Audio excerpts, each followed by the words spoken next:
Broadcasting from the ARN Racing Studios in Southern California, ARN, Los Angeles. This is ARN, the American Racing Network. Matt Kenseth is now to go. Jeff Johnson looks tail and flow. Bush up high. Here they come. Gentlemen, start your engine! It is Monday, June 2nd, 2014, coming up today on the Pit Pass. We look at Jimmie Johnson's win in Dover and why it might tell residents in 2014. Plus, Greg Biffle leaving Roush for Michael Waltrip Racing in 2014. Kyle Busch's fight with Clint Bowyer. Jamie McMurray's ruling, the crossover at Dover falling apart. Robin Pemberton's going to explain the ruling on all of it on the Pit Pass. Get ready. Stay ready. Wrap in. And hold on. Stay ready. We're getting the green starting, right? You ready? Now. How we need to do it, boys. Yeah. We're either going to get them or we're going to red. Four times, I'm a little upset. Dude, I left the room. What the hell? This pisses me off so much. You have no idea. That was a bull, Joe. You never quit. This is how you're going to win a championship. You never quit. Therefore, we're going to keep scratching off that bucket list for you, buddy. Stay in it. Wide open. Come on. Come on, baby. How about that, boy? You're awesome. This is the Pit Pass, your personal pass to everything NASCAR. Live from the Pit Pass Racing Studios in Southern California. Here's your host, Alan Bailey. Lots of stuff to talk about as we break down everything that happened out in Dover over the weekend. Welcome on in. I'm Alan Bailey. You can find me on Facebook, Twitter, and Instagram at The Alan Bailey. Use the hashtag ARNRace in order to get in on this conversation as well. You can follow the station on Facebook and Twitter at ARNRace. As well, the website, ARNRace.com. Lots of interesting stuff. Johnson dominating in Dover, if that's what you want to call it. And oh, by the way, the track fell apart. It's a NASCAR conspiracy. McMurray didn't get the car fixed. It's a conspiracy. Kyle Busch and Clint Bowyer going at it. It's a conspiracy. NASCAR paid Bowyer and then helped him escape Kyle Busch. Biffle leaving Roush for Michael Waltrip Racing. DW might have spilled the beans on that one. Jimmie Johnson's covered up hernia. It's a conspiracy. And Robin Pemberton's going to check in order to go ahead and just basically sort all these conspiracy theories out. That is where we will start with our hot topics. Robin Pemberton saying in the media center over the weekend after the race in Dover and Jimmie Johnson's win that no, the patch was not a concern. They have teams working and looking at the tracks after every single race and before every single race, and everything was fine reportedly with that patch, although Jimmie Johnson said in the media center after the race on Sunday and after his win that he did in fact notice it actually Sunday morning when he was going to the drivers' meeting, that he noticed that patch and confirmed it during the race and during the red flag. Ouch, NASCAR. Jamie McMurray did hit that pothole, if that's what you want to call it, in turn number 2 at Dover Downs. And oh, by the way, it caused a substantial amount of damage to his Chevrolet, which ultimately put him a few laps down and ultimately ended his race for a top 5 finish. Although McMurray did battle back and finished 15th. Something that also happened was the crossover bridge that's in Turn 2 was hit by the flying debris. NASCAR made repairs to the glass that supposedly is bulletproof, but not cement-proof apparently. And guess what? What did they use in order to fix it? Duct tape. I'm not joking you. They used duct tape to secure the glass that was designed to withstand speeds of a firing bullet. Go figure, and way to go NASCAR. Good job. Kyle Busch got into a fight, if that's what you want to call it, with Clint Bowyer over the weekend when Bowyer didn't exactly give Kyle a whole lot of room coming off of Turn 4 midway through the race, causing Kyle's car to get into the outside wall, ending his day and ending his bid at a clean sweep at Dover after winning the Nationwide and the truck race on Friday and Saturday. Bowyer was basically running from Kyle Busch and hiding underneath cars and around cars so that Kyle Busch couldn't bump him or spin him or put him into that outside wall. And yes, NASCAR assisted on it. It's a conspiracy theory, and the theorists are out. Plus, Greg Biffle leaving Roush for Michael Waltrip Racing in 2015. We'll break it all down. This update brought to you by our friends at Apollo Aesthetics. Log on to apolloaesthetics.com right now in order to request a quote to build your brand new website. Mention ARN for a discount and a special gift. It's apolloaesthetics.com.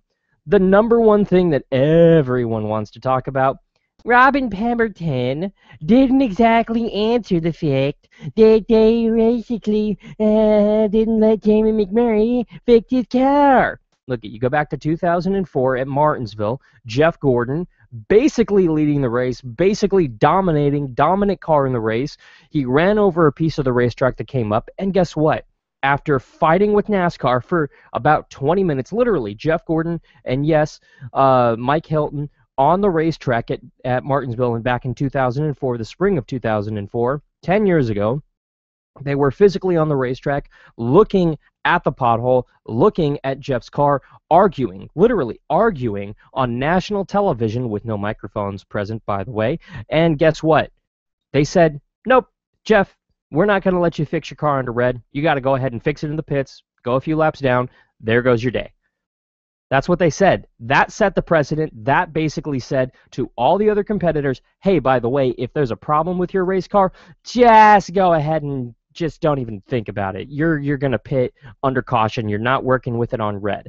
The same thing happened a couple of years ago at Daytona when the track went ahead and caught a flame thanks to Juan Pablo Montoya's jet dryer incident. And then a similar incident, which actually NASCAR brought up in order to cover their own butts and basically divert the attention back to the media. Remember a couple of years ago, I think it was last year actually, out in Charlotte when that over-the-head cable cam went ahead and fell and that wire went down to the racetrack, injured some fans in the stands, and actually tore up a couple of race cars in the process. Remember that whole debacle?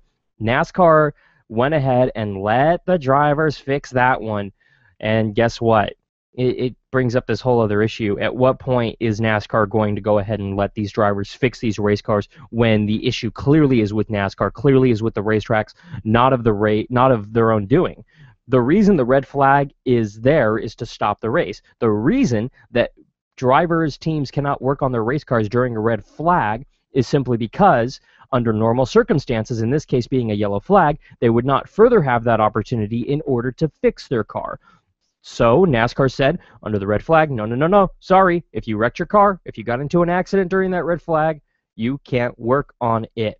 And oh, by the way, if somebody else got into an accident and you are in the top 5, let's just say, no problems with your race car, you can't come in, take the entire red flag time to change those tires, make adjustments, get your driver out, feed him, whatever, do whatever. No, red flag is red flag, period. You can't work on the race car. You can get the driver out if NASCAR says drivers can get out, but you cannot work on the race car at all, period. That's NASCAR's ruling. It's always been that way.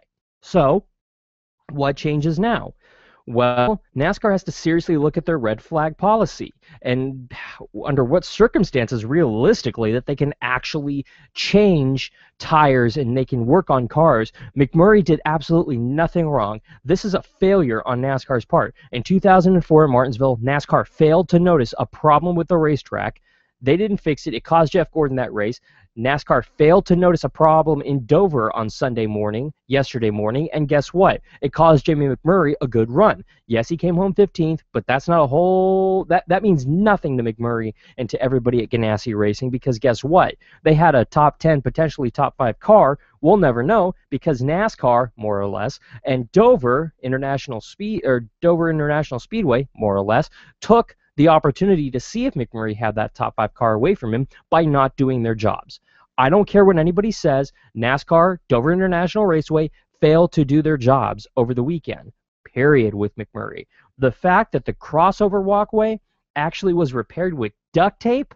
Are you kidding me? NASCAR, what the hell, man? Duct tape? Duct tape.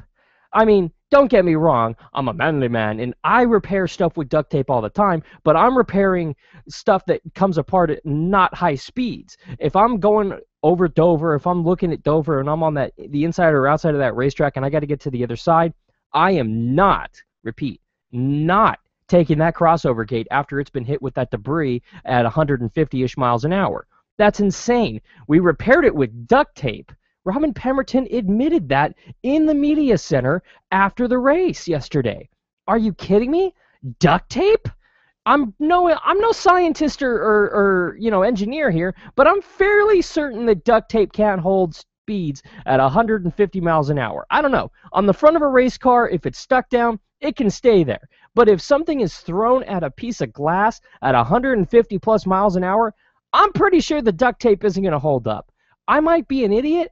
I might not be a scientist or an engineer or qualified to say that admittingly, but I'm pretty sure that duct tape isn't built to withstand 150 plus mile an hour speeds and a projectile being fired at them.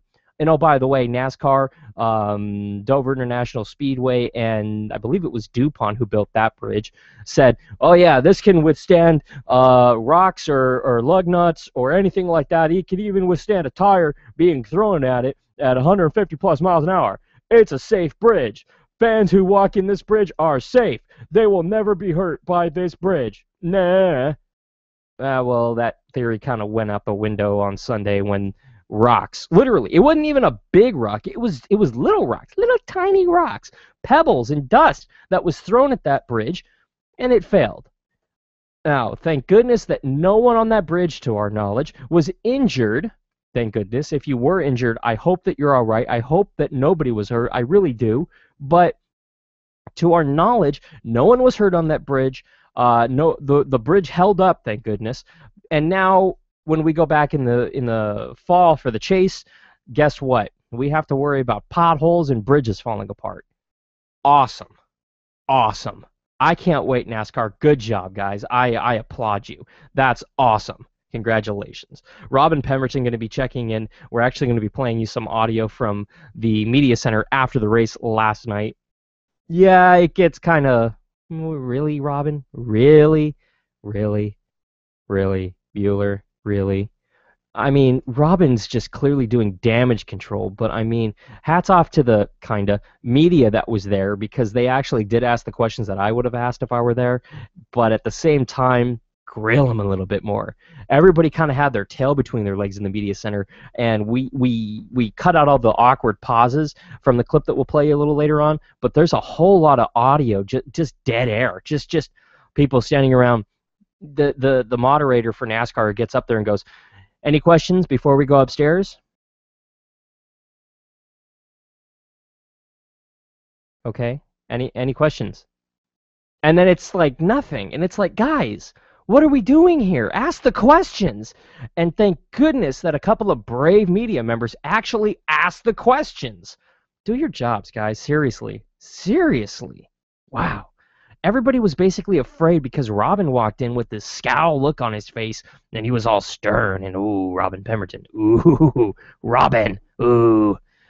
Whatever.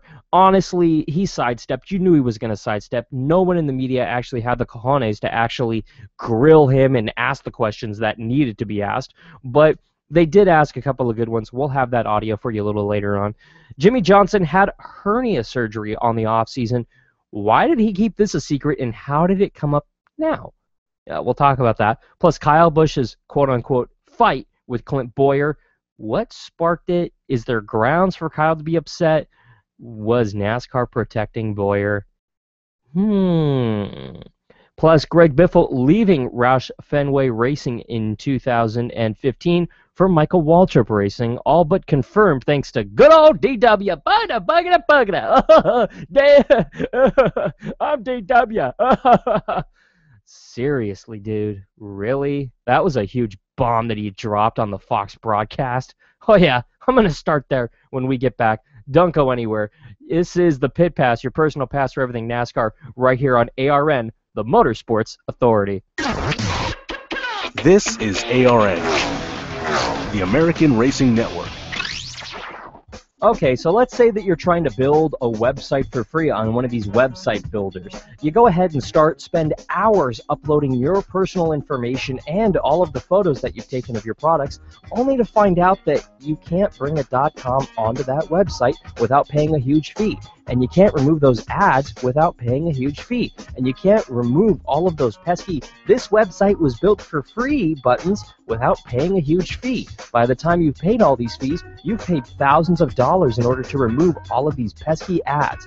Why go through all the hassle? Why spend all of those hours doing it yourself? Go ahead and log on to ApolloAesthetics.com, not only to request a quote to build your brand new website and to see a rendering of what your website could look like, but in order to set up services like email, hosting, Facebook, Twitter, Instagram accounts, and a whole lot more. That is Apollo Aesthetics and ApolloAesthetics.com. The odds of having a boy who grows up loving baseball, 1 in 6. which earns him a college scholarship, 1 in 2,500. that gets him a contract in the minors, 1 in 3,700. which leads to starting shortstop in the majors. 1 in 290,000. The odds of having a child diagnosed with autism, 1 in 150. You know the odds. Now learn the signs. Go to autismspeaks.org. Brought to you by Autism Speaks and the Ad Council. We've got your top moments from Dover this last weekend in this edition of ARN Scan. We start with number 5. Carl has stopped with me. Freaking hit me in the door down Pitt Road. I'll relay a message if you want me to. I'd rather just not talk to them. Then he comes up and he freaking hits me in the door because he gets checked up in front because there's someone trying to pay it. And then he's mad at me. So, God, Channel 2. I'd rather not even go down there and say anything because it's like talking to a damn fence post, you know. Ain't worth it. Number 4.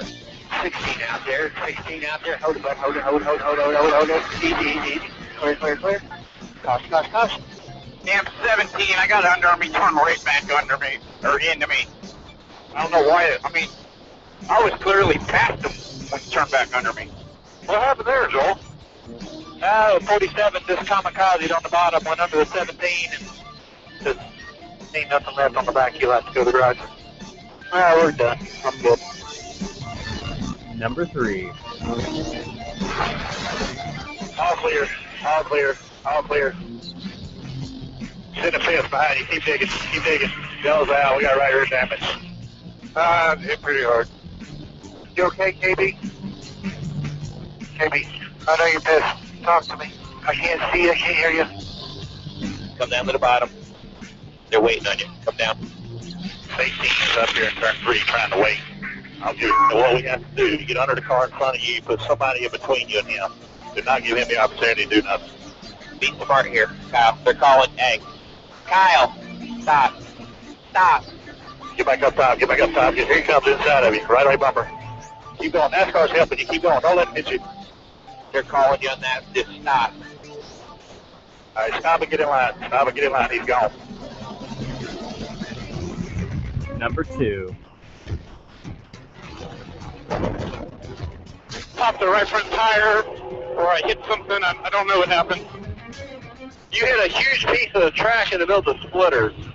They're going to red flag it. Keith, did you see a replay on TV? Just the track came up? Yeah, the track came up and it blasted the front of our splitters. I think they should give us our lap back and let us work on the car. It's not our fault. Said there's a big hole over there. They're trying to fix it. Well, they got about 30 years out of it. Hell, maybe more. Be a good time to put a tunnel in and put a little surface down. Tell you what, we thought the Coke 600 was lost. Put a mailbox up in like 20 minutes. Surely it'll be hard enough by then. Number 1. Looking at the 9-time winner at the Monster Mile, Jimmie Johnson. Yes! Yes, what a car! Thank you, Chad. Thank you, team. Off the day. Well, I told you were going to like that race car, didn't I? Told you last week. Yeah, man, what a ride. Thank you. Difficult to do with that banking, isn't it? Oh, that's nice. That's nice. Live from the Pit Pass Racing Studios in Southern California, once again, Alan Davis. to be perfectly fair, I'm not saying that Darrell Waltrip is a complete idiot. The guy knows what he's doing behind the wheel of a race car. He knows the sport inside and out. I'm not taking away from that or his abilities to call a broadcast. I'm saying that if your brother tells you something in confidence, and it's a multi-million-dollar contract that involves the future of his company and his future, you shouldn't blurt it out on national television, Darrell. That's just stupid. I'm just saying. Now, if you don't know what I'm talking about, in case you didn't watch the pre-race, because I've seen the TV ratings, apparently most of you have not been watching the pre-races, old DW just basically spilled the beans on what Carl Edwards and Greg Biffle are going to be winding up next season. Both are in a contract year. It's pretty much known, but it hasn't been said out loud, that basically, how to put this delicately, Jack Roush can't afford Carl Edwards and or Greg Biffle. He realistically probably can't afford either contract, let alone one of them. So pretty much Edwards and Biffle are looking for rides. They're both saying on the surface, well, we're looking for a contract renewal. We love Jack. We love staying with Jack. We really like Jack, but we really can't wait to be in a Roush Ford in 2015 and beyond. We're happy. But in all reality, Edwards knows his time's running out for the peak of his career in order to win a championship. Biffle knows he's on the back end of his prime, and he's looking for a place to realistically retire.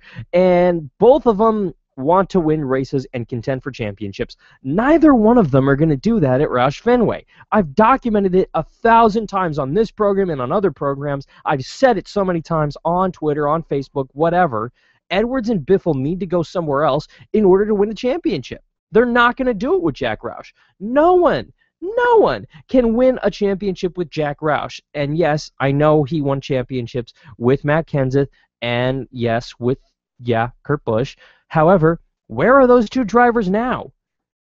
Well, exactly. They're not with him. There you go. Now, and if Darrell's body language during the pre-race is any indication, neither driver will be back at Roush Fenway Racing. During the pre-race show on Sunday on Fox, anchor Chris Myers asked Waltrip if the two free agents are leaving Roush Fenway, and if so, where they're going to be in 2015, etc. The first part of Waltrip really wasn't totally surprising, but then Waltrip dropped a very obvious bombshell. He reached and put his right hand on the shoulder of his younger brother, Michael Waltrip, who just so happens to own Michael Waltrip Racing, a two-car organization that was a three-car organization last season that arguably has a half-car running this season. Darrell's body language and verbiage then said it all. He leaned towards Michael, stared straight at him, almost in shock, and blurted out this: and Greg Biffle will go to some two-car team that maybe one time had a third car. Unquote. That's what Darrell Waltrip said. And in an attempt to quickly cover up his giant screw-up for his younger brother that he just did, an obvious scenario probably because Michael Waltrip Racing isn't to really announce anything, Michael gave his take on it, which was basically, I think Carl Edwards goes, Greg stays, Michael said. Really? Really, guys? Really? Michael followed it with, I think the Biff stays at Roush. He's going to be the veteran and anchor that new rookie lineup for the young guys that are going to race at Roush. So he goes, the other cat stays. Really? Really? This is just like a giant bombshell that just went off in the NASCAR garage area. Now we know, pretty much, that Biffle's going to end up at Roush. That's almost assured. Really, it's almost assured that Biffle's going to end up at, not at Roush, but instead at Michael Waltrip Racing. Good for him. Biffle's got to go somewhere to rejuvenate his career. Clint had a few good runs in Waltrip equipment. I think they can get it done, but since they cut everything back and they lost a lot of their employees, they're looking for new sponsorship. I see 3M heading with Biffle over to Michael Waltrip Racing. It pumps money into their organization that they desperately need after losing Napa. That's going to be great for them. Biffle will love it there. Him and Clint have a good rapport going on there. I think it's going to be good for everybody. Edwards, I think, and it's been so well documented, it's the worst kept secret in the garage area, that he'll probably end up at one of the Gibbs cars or in a fourth Gibbs car. Good for him. Edwards will have great success there. He worked with Kenseth, but not so great with the success. So Kenseth and him are teammates again. It's going to be interesting. But Edwards needs to get in better equipment. He's in not great equipment right now. Roush has the equipment. He has the money. He just doesn't have the people that know what they're doing. And I'm not cracking the whip on anyone at Roush Fenway Racing saying that they're idiots. They're not idiots. They're smart, intelligent people. But Roush doesn't know how to manage a team if his life depended on it. Period. I'm serious. The only time where he had good runs is where half the chase cars were his when he had a 5-car organization. Basically, NASCAR said, no, don't do that. As soon as he backed down to 4 cars, he had no idea what to do. Yeah. His method of I'll own all the cars in NASCAR, therefore I'll have to win every single week, pretty much went completely out the window. Seriously. But come on, DW, really? Your last moment on TV for the season, which, by the way, Fox, their last race of the season was over the weekend. TNT's Summer Series takes over for the next 6 weeks, and then it's ESPN that takes over for the rest of the season, so we get to deal with TNT for the next 6 weeks or so. But Darrell just had to go out with a bang and had to go out and tell people something, because pretty much during the offseason, no one pays attention to Darrell Waltrip. He goes on the Fox website and he writes a little column, but pretty much he doesn't get a chance to flap his gums unless somebody goes and asks him a question as Darrell Waltrip, NASCAR Hall of Fame driver, which they do every once in a while, but not as often as Darrell wants. He is a weekly... He needs that weekly fix of being on TV. Darrell loves the camera. There's nothing wrong with that. I'll admit it. I'm a radio whore. I don't care. I love talking on the radio. I love it. I love giving my opinion. I love talking about racing. I'm not denying that one bit.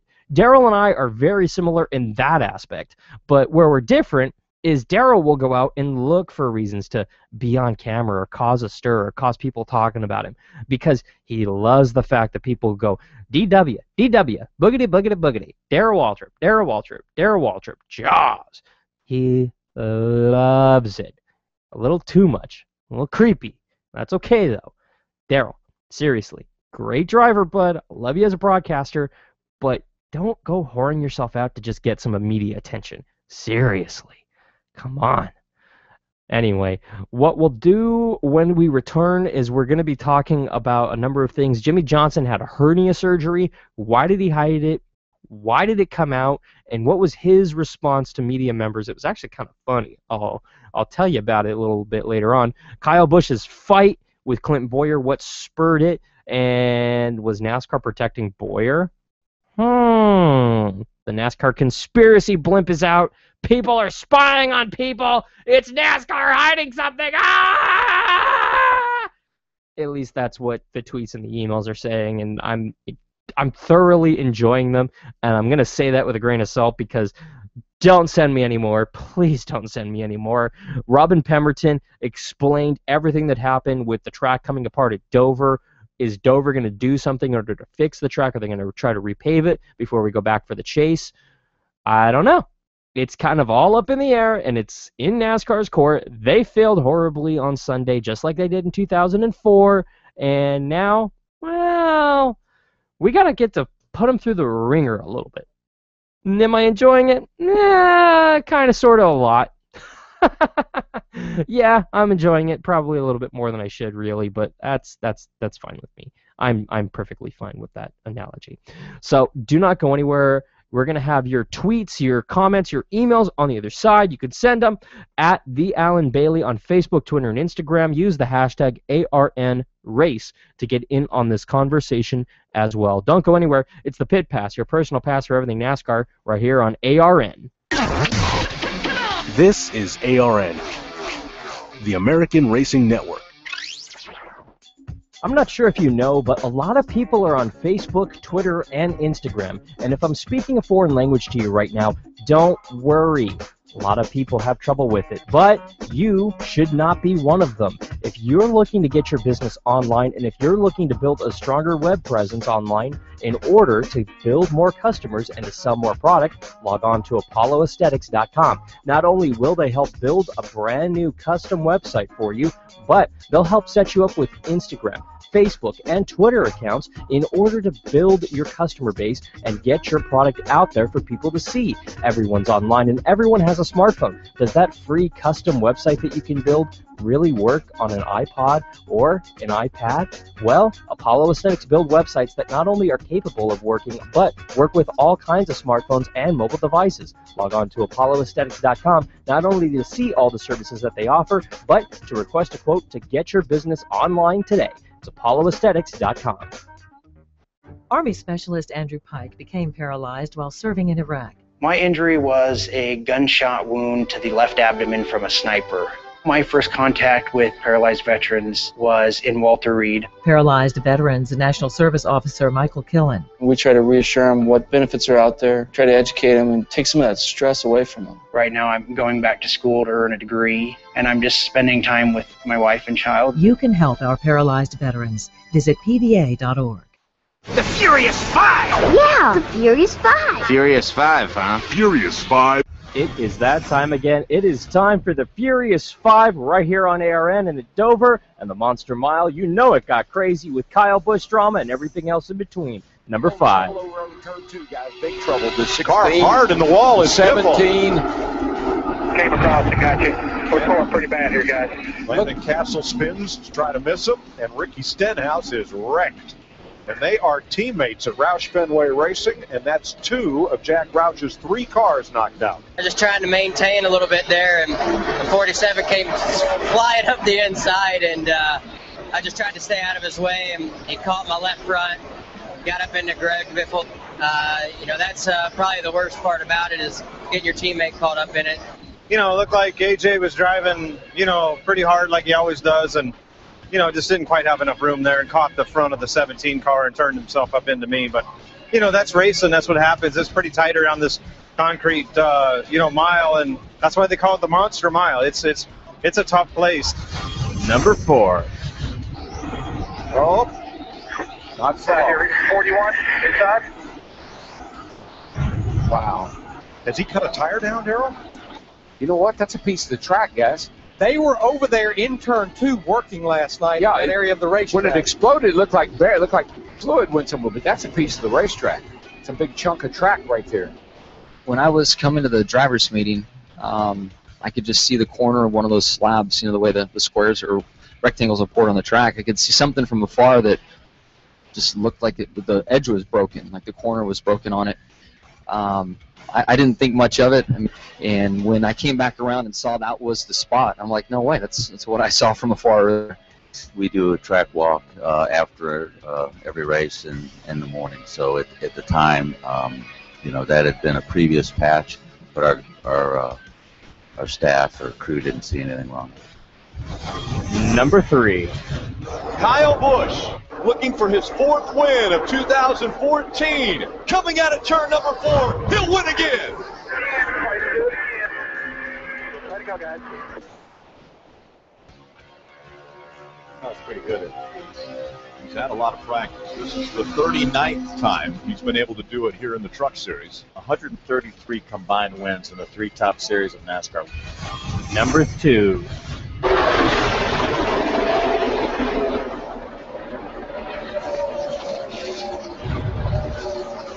Kyle Busch comes back from a year of frustration. Kyle wins at Dover. Jimmie may run for that one. Please. It's been fun to race in this series. I enjoy it. This Monster Energy Camry was pretty awesome. I didn't think it was, but it was. Number 1. Single filing it down the back straightaway. One battle toward the back. Marcus Ambrose, Jeff Gordon for 15. Out of turn 4, Jimmie Johnson, the Lowe's Chevrolet, scores its 68th Sprint Cup win in the FedEx 400.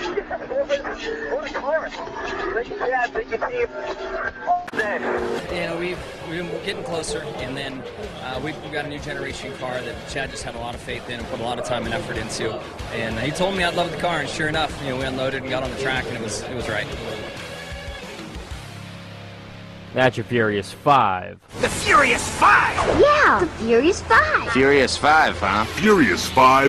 Hi, I'm Jeff Hammond alongside NASCAR driver David Reagan. When it comes to tire safety, nothing is more important than your tire's air pressure. Just like a pit stop, checking your air pressure takes just a few moments. And those few moments will not only keep you and your family safe on the road, it can also help save you money. Properly inflated tires can improve gas mileage, which will save you money at the pump. So be tire smart and make sure your tires are properly inflated. Learn more at betiresmart.org. A message from the Rubber Manufacturers Association.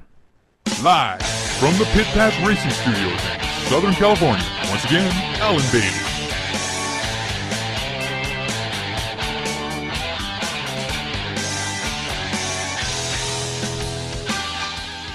So a lot of people are talking about everything that's going on with this track coming apart. It seems to be the only thing that people are talking about.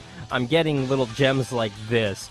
NASCAR just wanted to try to get Kyle, but Boyer beat him to it. Good thing the track got McMurray instead. Didn't want a Chevy to win. Hashtag oops. That one coming from Jeff on Twitter. Yeah. I don't know about that one. I mean, it became this whole big thing. It became this whole big issue, and it just was bad. Like, frankly, it was just a bad situation with the track coming apart. NASCAR dropped the ball. There's no way around it. NASCAR really screwed that one up. NASCAR does these pre-race checks where they check everything on the racetrack, and 99-ish% of the time, they catch everything. But, you know, it gets through every once in a while. It got through in 2004 at Martinsville with Jeff Gordon. He was leading the race, dominant car all day long. He looked like he was on his way for a win, and the track came apart. Ruined his grill, ruined his car, and that was his day, more or less. He came back, and I think he finished in the top 10 or top 5, whatever it was, but it wasn't a win, and that's what people think about. So it really is becoming one of these really, oh, well, when does NASCAR need to actually step in and say, okay, yeah, the track came up and into the car, that's not your fault, that's on us, you go ahead and, yeah, fix your car. They went ahead and let teams do it a couple of years ago, last year actually at Charlotte, when the cable cam from the overhead Fox camera came down and actually damaged a couple cars, got caught up in a couple of cars, caused incidences there, and also got into the stands. Unfortunately, injured some fans in the stands. So honestly, NASCAR needs to be not as selective. If something happens, if there's an element in the race course or in the time in the race that is not of the team's doing or any other team's doing, but a product of the track falling apart, a product of Mother Nature, a product of anything else in between, they need to say, yeah, you know what, you go ahead and you fix that. I even think that NASCAR should allow teams, if they don't call a caution soon enough for something like rain or something like that, and a car were to spin out, let's just say, and total a car because NASCAR didn't throw the caution soon enough for rain, I think that, honestly, NASCAR should say, yeah, go ahead and bring out the backup car if you want. That'll never happen because NASCAR will never admit fault. And the last time they said, yeah, bring out the backup car, a few NASCAR fans got twisted out of shape when a guy named Jeff Gordon went ahead and walked away with the actual win in a backup car. Ooh, Gordon won in the 90s. Ooh, that's a shocker. That's just breaking news right there. Meh. Go figure. But Robin Pemberton was in the media center, and after pretty much every media member requested to talk to Robin Pemberton, he went to the media center. A lot of the media that requested he be there clammed up when he walked in the room. You could tell he was frustrated and he just wasn't happy, but, you know, like the true professional he is, he went ahead and answered those questions. He answered questions. It took a while for the first one to come through. We went ahead and cut out a lot of the dead air and went ahead and fast forwarded to this part, and this is the entirety of his interview. The entirety, start to finish. The only thing we cut out were the awkward pauses, the moderator, and everybody going, well, hi there, my name is so-and-so from so-and-so. My question, Robin, is... Pretty much we cut all that stuff out, and the entire interview process, the entire press conference with Robin Pemberton, NASCAR Vice President, lasted all of 4 minutes. 4 minutes. So since it was so short, we'll go ahead and we'll play it in its entirety. The first question that asked, was that patch a concern from the night before? We didn't. We do a track walk after every race in the morning. So at the time, you know, that had been a previous patch, but our staff or crew didn't see anything wrong with it. Additional questions in the media center before we go upstairs? Dan? Dan Gelston, the Associated Press. Just wondering if you could talk a little bit about the decision not to let the cars work under the red flag, especially Jimmie. Yes, we've had issues of things like this in the past, and Martinsville comes to mind, some other things similar to that, and our policy is not to let them work on the car. You may remember when we had a equipment failure, broadcast equipment failure some time back, and that affected the entire field of race cars. And at that time, with we did red flag, and we did allow the teams to fix the damage that was caused by that equipment failure. That is our normal policy, to not allow teams to work on their cars. Okay, we'll take our next question from Mike. Mike Hembry, USA Today. Robin, just to be clear about what Jimmie and Harvick said, they both said they had seen the problem, or at least the possibility of a problem earlier, but there was no contact between any of those people and you guys?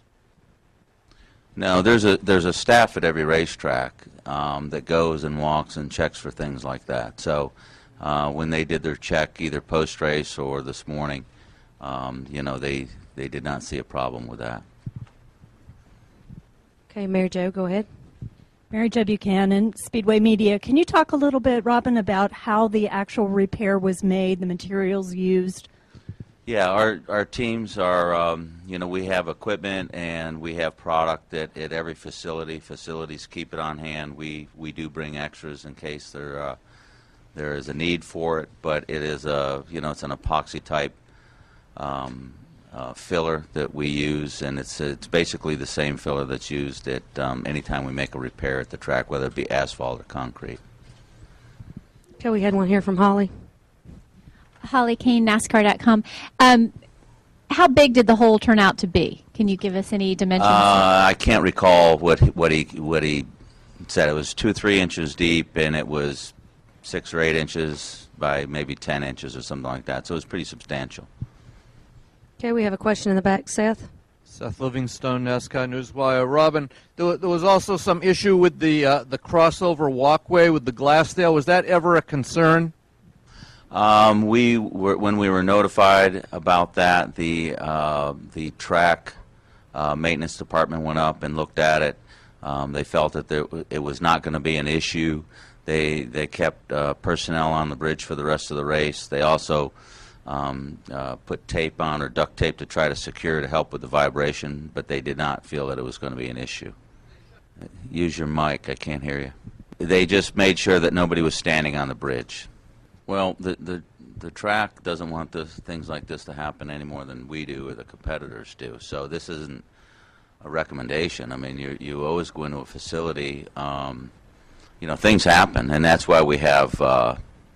That's why we're trained. We have people that are trained in these types of things, and that's why we, the group is able to make repairs in 20 minutes or so. So, they're. You always have to be ready for the emergencies, and you don't have to recommend, because everybody wants to have the same perfect race day as they can. Yeah, but it kind of gets ruined, Robin, whenever, the racetrack comes apart and goes through your grill. It just isn't a good situation all the way around. But seriously, duct tape? Duct tape. You're holding together a flippin' bridge made of glass and metal with duct tape? Robin, Dover International Speedway, come on! Duct tape? Really? Duct tape? I'm using duct tape to keep the handle of a baseball bat together downstairs at my house. I'm using duct tape right now to go ahead and keep an old folder where I keep race notes together.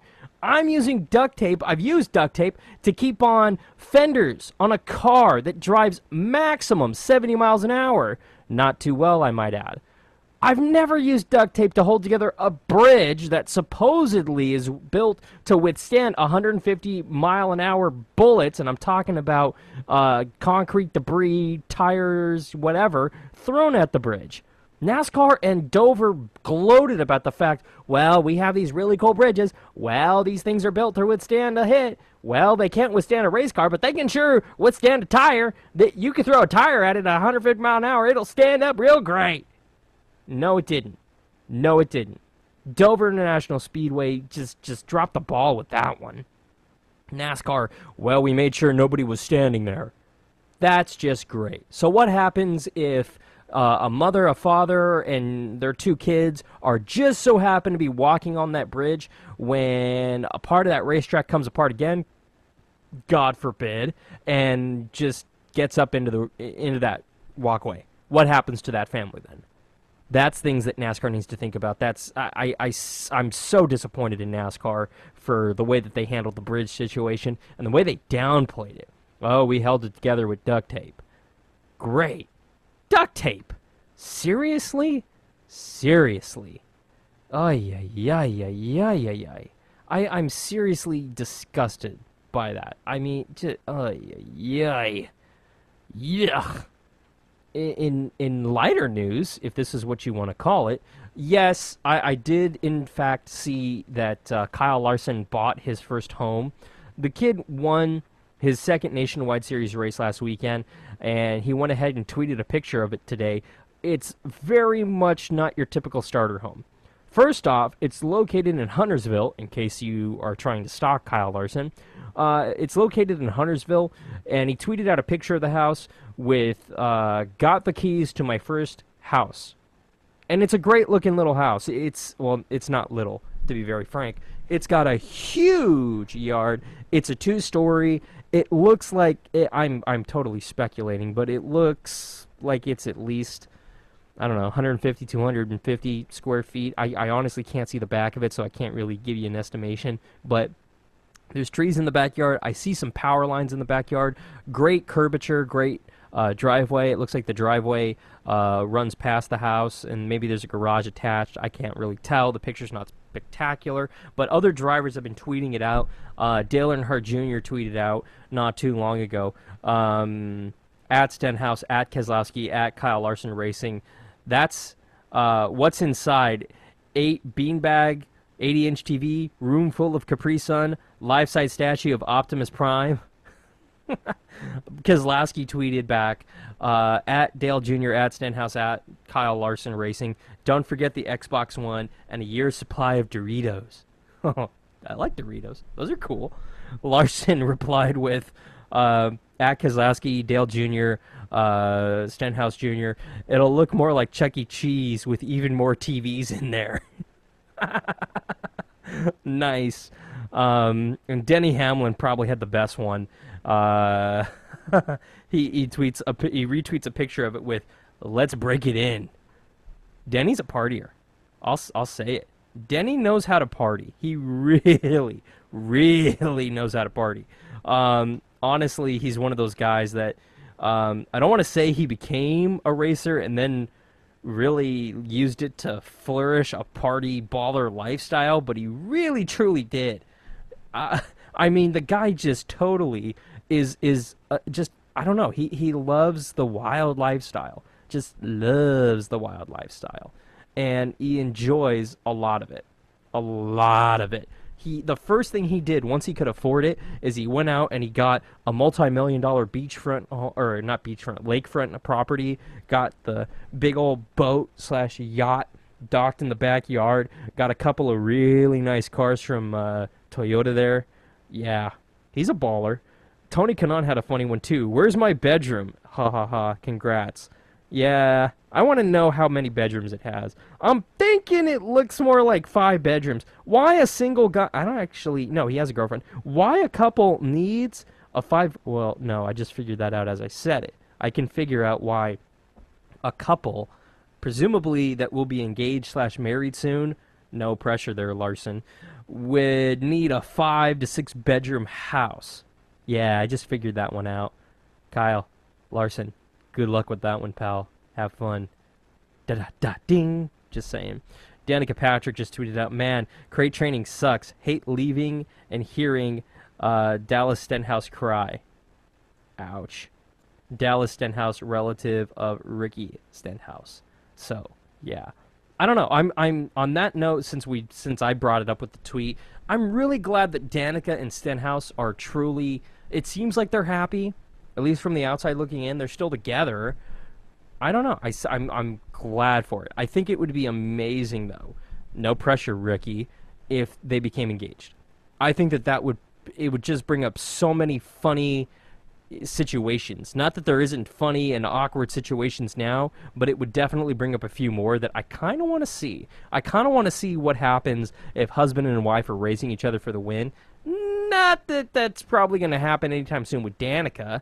And no, if you've listened to this program, you've listened to me before, you know I'm not dissing female drivers. I like female drivers. I just have a huge problem with Danica. I don't believe that she actually has the skills or the practice in order to race in Sprint Cup. She's had good runs. I'm not going to take that away from her. I'm just saying that I think she jumped into a Cup car way too soon. And the fact that she's Danica Patrick and she had GoDaddy as a sponsor, I think was the springboard that got her into a Cup car way too quick. Way, way, way too quick. Like 2 seasons too quick. But time will tell if she actually picks it up. She's getting better. She truly is. I hope that in 2 years' time she's winning races and qualifying for the chase, but I don't see it happening within the next 2 seasons. I see it happening 2+ more seasons. We'll see. I don't know. I'm going to go ahead and tweet out a picture of Kyle Larson's new first house. It's actually a very cool house. I'm a little jealous, actually, because knowing just NASCAR drivers, it's probably a very well lavished house with a lot of amenities in the house. I think it's kind of cool. Well, I'll tweet that out here in just a little bit at the Alan Bailey on Facebook, Twitter, and Instagram in order for you guys to see it. You can also use the hashtag ARNRace to get in on this conversation as well. We'll go ahead and take our final break here. When we return, go ahead and wrap this show up, preview what's coming up on Wednesday's edition of Shifting Gears. Don't go anywhere. It's the Pit Pass, your personal pass for everything NASCAR. This is ARN, the American Racing Network.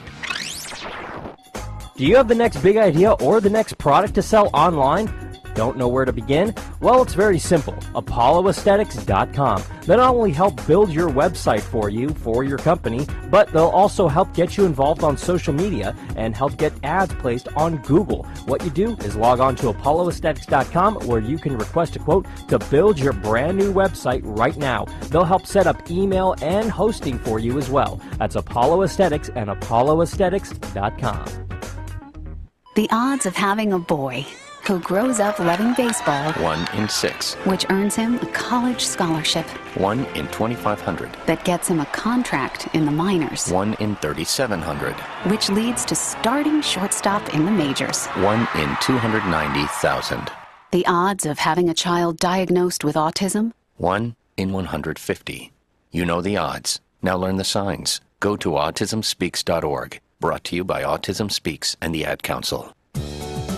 What is one NASCAR Unites wristband capable of doing? It can inspire a child to go farther in school. It can construct a brand new playground for kids who've never had one. It can introduce a child with a serious illness to his or her favorite NASCAR driver. I'm Tony Stewart. I wear my band to Unite for Kids. Band together with me by logging on to www.nascar.com/unites to pledge your support.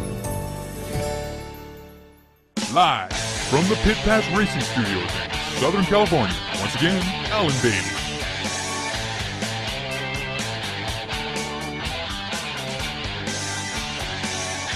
Hey, Alan, did you see the Apple keynote speech earlier today? I did. I'm an Apple fan, in case you don't know.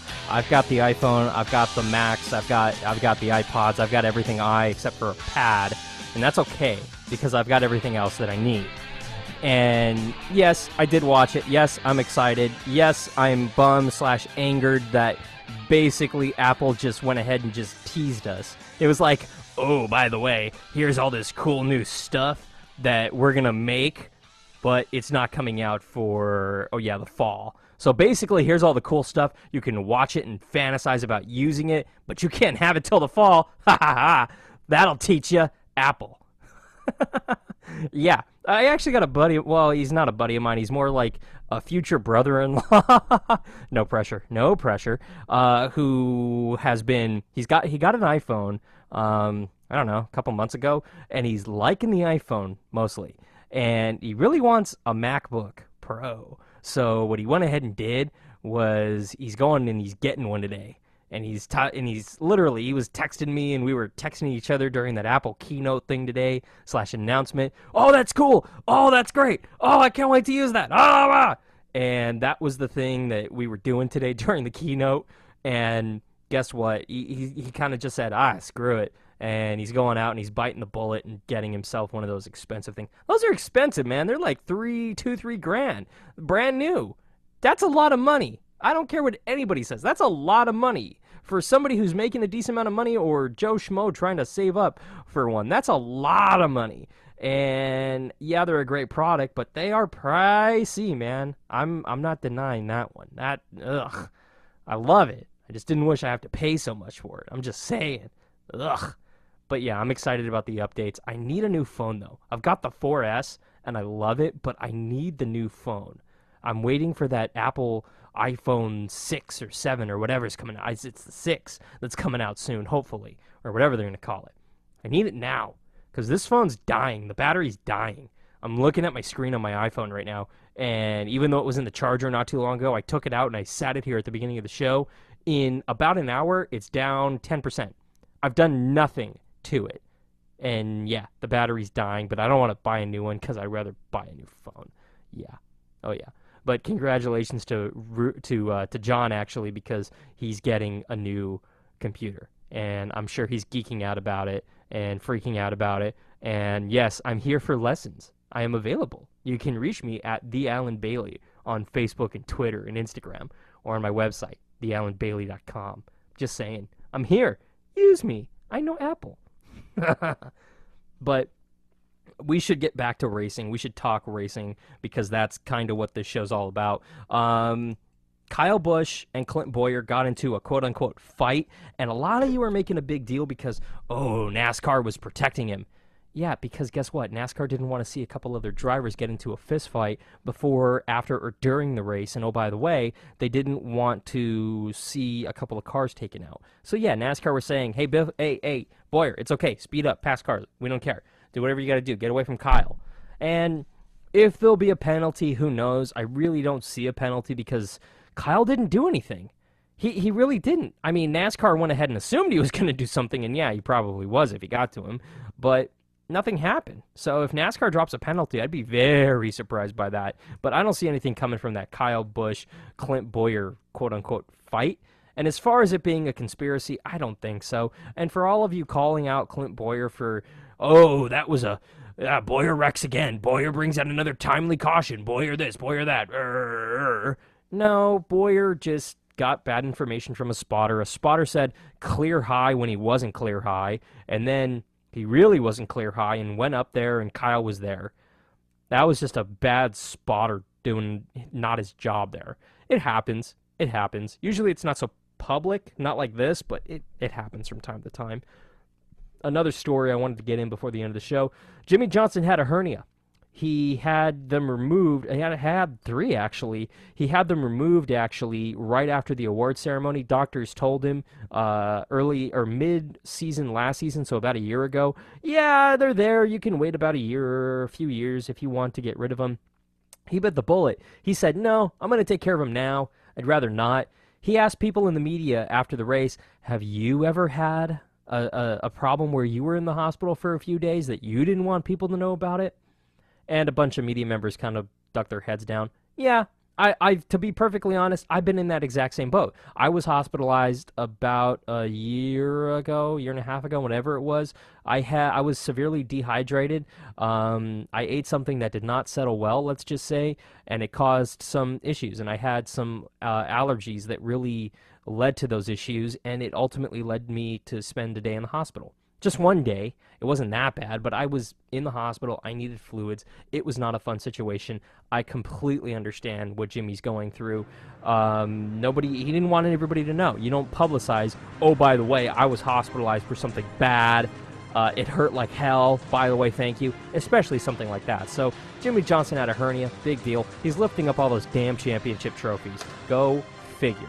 On that note, that's the show. Check out Shifting Gears coming up Wednesday at 4 p.m. Pacific, 7 Eastern, right here on ARN. For everybody here at the Pit Pass and the American Racing Network, I'm Alan Bailey. Follow us online at arnrace.com, myself at thealanbailey.com, and download this and other episodes of the program. See you at the track.